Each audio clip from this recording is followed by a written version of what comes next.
दोस्तों बहुत बहुत स्वागत अभिनंदन एक बार फिर से RDXGS गुरु में। हम लोग आधुनिक भारत का इतिहास पढ़ रहे हैं। उसमें हमारा चल रहा था धार्मिक और सामाजिक सुधार, ये चैप्टर चल रहा था। उसी में पार्ट 1 हम पढ़ चुके हैं, आगे पार्ट 2 को शुरू करेंगे। ठीक है, तो समय की अहमियत समझते हुए शुरू करते हैं पार्ट 2, क्या सामाजिक धार्मिक सुधार। चलो तो शुरू करते हैं। अगला क्वेश्चन है हमारा, गुलामगिरी के लेखक कौन? गुलामगिरी के लेखक कौन थे? तो इनमें से कौन थे बताइए?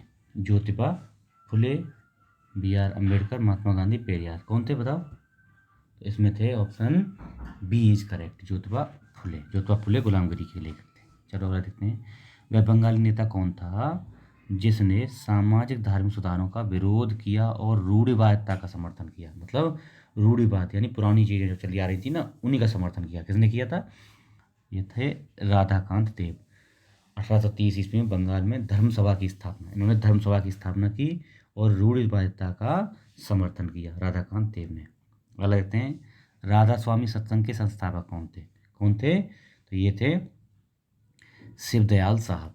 राधा स्वामी सत्संग के संस्थापक शिवदयाल साहब। इन्होंने 1861 ईस्वी में आगरा में एक महाजन बैंकर तुलसीदास, इन्होंने क्या किया? राधा स्वामी सत्संग आंदोलन की शुरुआत की 1861 में। ठीक है, यह पंथ मंदिरों, तीर्थों अथवा पवित्र स्थलों को कोई महत्व नहीं देता था और धर्म और दान के कार्य, सेवा और प्रार्थना की भावना को आवश्यक बताता था। ये राधा स्वामी सत्संग। महाराष्ट्र के किस सुधारक को लोक हितवादी, किसे कहते हैं? गोपाल हरि देशमुख। गोपाल हरि देशमुख को लोक हितवादी की संज्ञा दी जाती है। ये पेशे से न्यायाधीश थे, न्यायाधीश है ना। 1880 में इन्हें गवर्नर जनरल की काउंसिल में सदस्य भी बनाया गया। ये बहुत बौद्धिक और चिंतक आदमी थे, चिंतक व्यक्ति थे। इन्होंने स्त्री आंदोलन का समर्थन किया और स्त्री शिक्षा के प्रसार का पक्ष लिया। राष्ट्रीय आत्मनिर्भरता के समर्थक के रूप में हाथ से बुने खादी के वस्त्र पहनकर 1876 में दिल्ली दरबार में उपस्थित हुए। कब? 1876 में खादी के वस्त्र पहनकर दिल्ली दरबार में उपस्थित हुए थे। सरकारी मुलाजिम थे ना, वकील थे। चलो, महाराष्ट्र में विधवा पुनर्विवाह हेतु अभियान का नेतृत्व किसने किया? किसने किया था इसमें से? तो ये थे विष्णु परशुराम पंडित।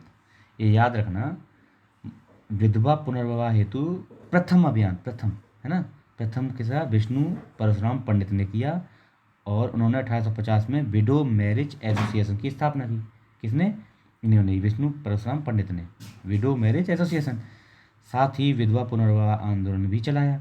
BM मालाबारी बाल विवाह प्रथा से वैधानिक रूप से समाप्त करने की कोशिश करते थे। कौन? BM मालाबारी हैं, बाल विवाह को समाप्त करना चाहते थे। ठीक है, पुनर्विवाह की बात करें तो यह है विष्णु परशुराम पंडित। अगला देखते हैं, 19वीं शताब्दी के महानतम पारसी समाज सुधारक कौन थे? तो अभी हमने नाम लिया इनका, कौन? बहरामजी एम मालाबारी। बहरामजी एम मालाबारी 19वीं सदी के महानतम समाज सुधारक थे। जन्म कहाँ हुआ था? बड़ौदा में। इनका जन्म बड़ौदा गुजरात में होता है। और कब? 1853 में। इन्होंने बाल विवाह के खिलाफ, बाल विवाह के खिलाफ तब विधवा विवाह के समर्थन में परिपत्र संपादन किया। एक परिपत्र का संपादन यानी सर्कुलर का संपादन किया। 1891 में इन्हीं के प्रयासों से सम्मत आयु अधिनियम, एज ऑफ कंसेंट, लागू हुआ। मतलब इन्हीं के प्रयासों से, किसके? बहरामजी एम मालाबारी के प्रयासों से ही सम्मत आयु अधिनियम पारित हुआ। अगला देखते हैं, कौन सा है? निम्नलिखित में से कौन सुमेलित नहीं है? ठीक है, servant of India society, Gokhale साहब, बिल्कुल सही है। और सोशल सर्विस लीग किसकी है? NM जोशी, सही है। सेवा समिति HN हृदयनाथ कुंजरू, सही है। सोशल रिफॉर्म, ये नहीं है। क्या? Social reform association Shri Ram Vajpayee, ये नहीं है। ये क्या है? सोशल सर्विस लीग 1911 में, ये नारायण मल्हार जोशी हो गए, सही है ना। सोशल रिफॉर्म एसोसिएशन 1930 में देश के तत्कालीन प्रमुख समाज सुधारकों में कौन थे? चंदावरकर, भंडारकर आदि द्वारा शुरू किया गया। कौन? ये सोशल रिफॉर्म लीग। डी गलत है। ठीक है, आगे देखते हैं, भारतीय स्वतंत्रता आंदोलन के समय राष्ट्रीय सामाजिक सम्मेलन नेशनल सोशल कॉन्फ्रेंस का गठन किया गया था। इनके इसके गठन के लिए उत्तरदायी कारक क्या था, मतलब किस लिए किया गया था, किसका, नेशनल कॉन्फ्रेंस सोशल कॉन्फ्रेंस का गठन क्यों किया गया था। तो इसके गठन का मुख्य कारण आपको सीधा बता देता हूँ। इसमें क्या है, भारतीय राष्ट्रीय कांग्रेस अपने कार्यक्रम में सामाजिक सुधारों को नहीं रखना चाहती थी, इसलिए प्रस्तुत उद्देश्य के लिए उसने अलग से संगठन बनाने का सुझाव दिया। कांग्रेस सामाजिक सुधारों को अपने उसमें शामिल नहीं कर रही थी, इसलिए अलग से संगठन बनाया गया, ये थी कहानी। ठीक है, अगला देखते हैं। आइए, इसमें आया क्वेश्चन है। चलो अगला देखते हैं। 1856 ईस्वी में निम्नलिखित कानून पारित किए गए, कौन कौन। 1856 में देखो, राज्य हड़प नीति, सीधी सी बात है, देखिए ये तो हुआ ही नहीं होगा, है ना। इसको ही गलत होते ही ये गलत हो गया, ये गलत हो गया। अगला, हिंदू विधवा पुनर्विवाह अधिनियम हुआ था, ये तो भाई मुझे लग रहा है हुआ था, बिल्कुल सही है, हैं। कौन सा हुआ था, ये तो हुआ था, तो तीसरा सही है। उसके बाद सती निषेध रेगुलेशन 1829 है यार, ये भी दो भी नहीं है, 1829 में हुआ था ना, तो दो भी नहीं है, तो ये दो हटाते ये हट गया, ये हट गया, दो हटाते ही पूरा हट जा रहा है। देखो सती प्रथा का तुम्हें पता है, तीनों हट जा रहा है, सती प्रथा, सती प्रथा, अरे ये सही है ना भाई, ये तो कहाँ हट जाएगा, ये तो सही है, ये तो है ही सही। ठीक है, 3 और 4 सही है इसमें, 2 गलत, 4 कैसे कर दिए, मैं एक मिनट चेक कर लेता हूँ एक बार। ठीक है, इसमें है ऑप्शन 1 और 3, हाँ 2 नहीं है ना भाई, बिल्कुल सही है, 2 नहीं है, 2 नहीं है, तो 1 और 3, 2 नहीं है ना, 2 नहीं और 4 नहीं सही है, तो 1 और 3 हो गए। एक मतलब कौन सा है, धार्मिक धार्मिक असुविधा कानून ये था, और हिंदू रूप विधवा पुनर्विवाह अधिनियम ये था, दोनों थे। ठीक है, ऑप्शन बी इज करेक्ट। निम्नलिखित में से किसने 1872 में नेटिव मैरिज एक्ट को पारित कराने में महत्वपूर्ण भूमिका निभाई। तो कौन थे ये महोदय, नेटिव मैरिज एक्ट, ये क्या था, इसमें जो है लड़कियों के लिए और लड़कों के लिए शादी की आयु जो है फिक्स की गई थी, और इनको कराया था केशव चंद्र सेन के प्रयासों से ये शुरू हुआ था। इसमें क्या था, लड़की की आयु 14 वर्ष और लड़के की आयु 18 वर्ष निर्धारित की गई विवाह के लिए, है ना। इसे ब्रह्म विवाह अधिनियम भी कहा जाता है, नेटिव मैरिज एक्ट को ही। ठीक है, 1872 में यह आया था, कब आया था, 1872 में, दे ही रखा है। चलो, थियोसोफिकल सोसाइटी की स्थापना किसने की थी। अगला क्वेश्चन है, थियोसोफिकल सोसाइटी की स्थापना किसने की थी। तो मैडम HP ब्लावेटस्की, ये याद रखना, HP ब्लावेटस्की ने, कब, ये कौन थी, रूसी महिला थी, है ना, ब्लावेटस्की। और अमेरिकी सैनिक कमांडर ये, प्लस अमेरिकी सैनिक कमांडर थे कौन, कर्नल अल्कॉट और ब्लावेटस्की ने मिलकर थियोसोफिकल सोसाइटी की स्थापना की थी, कब, 1875 में। कहाँ, न्यूयॉर्क में की, और 1875 में की थी। ठीक है, चलो अगला देखते हैं।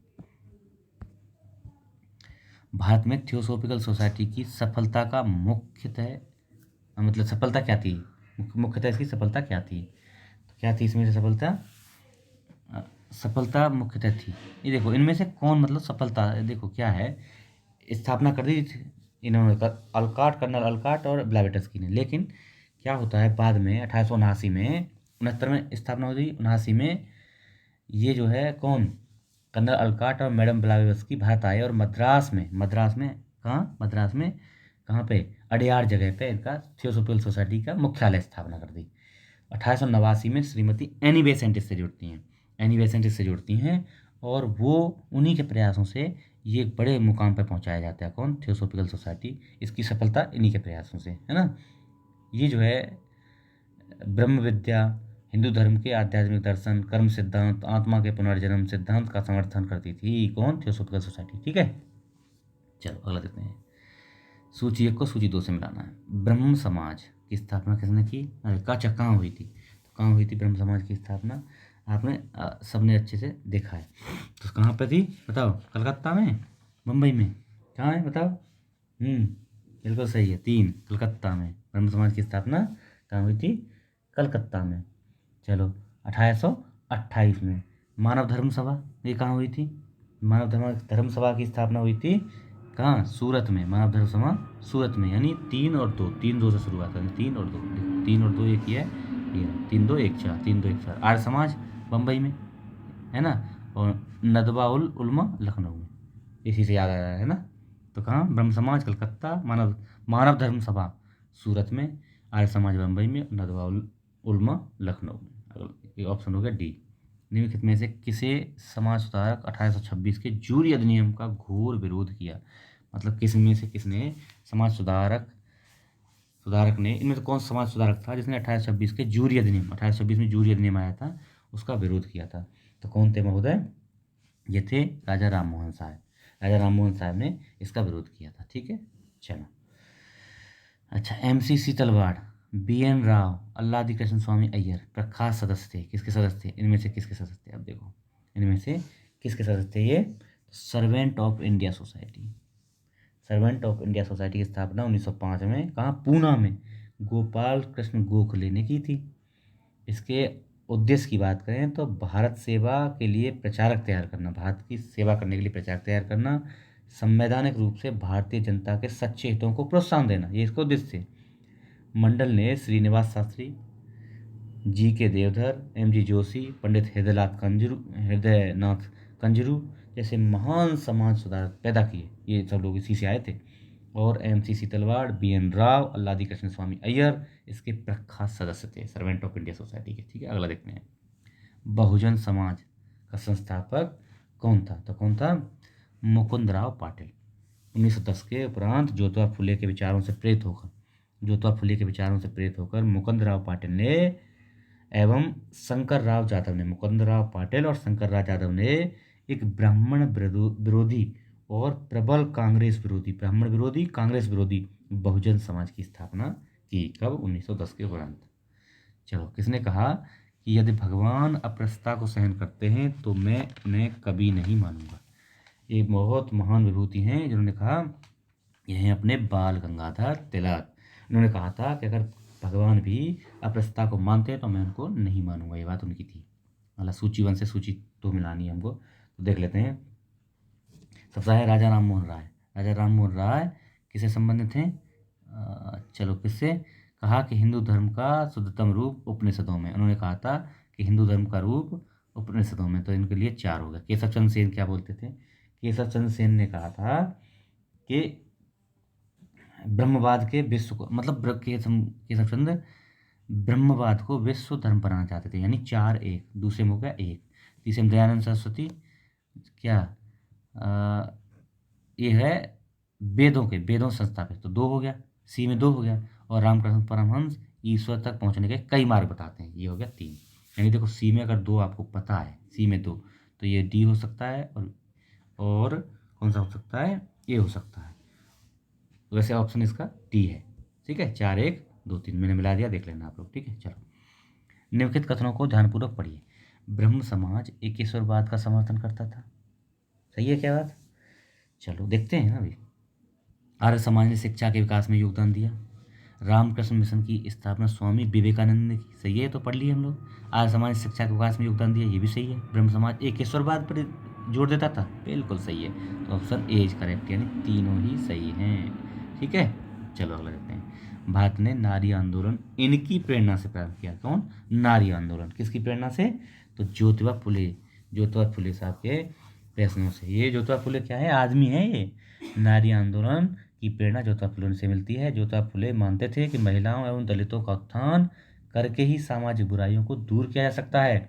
और 1848 ईस्वी में उन्होंने लड़कियों के लिए एक स्कूल खोला। यह लड़कियों के लिए भारत का प्रथम स्कूल था। किसने खोला भारत का प्रथम स्कूल? किसके लिए? लड़कियों के लिए, ज्योतिबा फुले ने। कब? 1848 में। आधुनिक भारत में महिला आंदोलन की प्रणेता स्रोत। देखो, आधुनिक आंदोलन में अगर महिला प्रणेता की स्रोत बोलें तो यह है रमाबाई। ठीक है, अब देखो इसमें थोड़ा ट्विस्ट आएगा। रमाबाई रानाडे मानी जाती हैं। महादेव गोविंद रानाडे की पत्नी श्रीमती रमाबाई ने सेवा सदन नामक संगठन बनाया। देखो, अगर महिलाओं के नारी आंदोलन की प्रेरणा की बात करें और उसमें ज्योतिबा फुले और रमाबाई, पद्माबाई रानाडे नहीं, रमाबाई रानाडे, रमाबाई हैं, तो उसमें ऑप्शन रमाबाई माना जाएगा, है ना। अगर दोनों नहीं है ज्योतिबा फुले, तो ज्योतिबा फुले माना जाएगा। ठीक है, चलो। दारुल उलूम की स्थापना किसने की थी? दारुल उलूम की स्थापना किसने की थी? हाँ, बताओ आप लोग। मौलवी कौन साहब हैं? हाँ, अब्दुल्ला चकवी हैं, है ना। कौन है? शिबली नुमानी। तो कौन है? मौलाना शिबली नुमानी ने दारुल उलूम कहाँ पे की स्थापना की थी? लखनऊ में की थी। कब? 1898। ओके, चलो। देवबंद आंदोलन किससे संबंधित है? यूपी से संबंधित है। कहाँ हुआ था? ये हुआ था यूपी संयुक्त प्रांत में। कब? 1866 में। देवबंद आंदोलन कब हुआ है? 1866 में हुआ है, संयुक्त प्रांत में हुआ है। चलो, उसने कासिम अल अनौतवी कासिम अनौतवी के द्वारा शुरू किया। हाली पद्धति क्या थी? हाली पद्धति संबंधित थी, किससे संबंधित थी? किससे संबंधित थी? तो ऑप्शन ए हो गया, बंधुआ मजदूर से। हाली पद्धति बंधुआ मजदूर से संबंधित थी। ठीक है, बंधुआ मजदूरी कराई जाती थी, उसी संबंधित थी। क्रांतिकारी नेताओं ने किसने क्रांतिकारी संगठन अभिनव भारत समाज की स्थापना की? तो किसने की? महोदय कौन थे? विनायक दामोदर सावरकर, वीडी सावरकर। ठीक है, कब की थी? इन्होंने अ, एक एक संगठन की स्थापना की थी जिसका नाम था मित्र मेला की स्थापना की, जिसे 1904 में नासिक में बीडी सावरकर ने नाम परिवर्तन कर अभिनव भारत बना दिया। 1904 में अभिनव भारत बना, किससे बना? मित्र मेला से बना। ठीक है, ओके, थैंक यू। तो ये हमारा लेक्चर था, आशा है आप लोगों को पसंद आएगा। आप लोग शेयर भी करते रहिए। ठीक है, थैंक यू सो मच।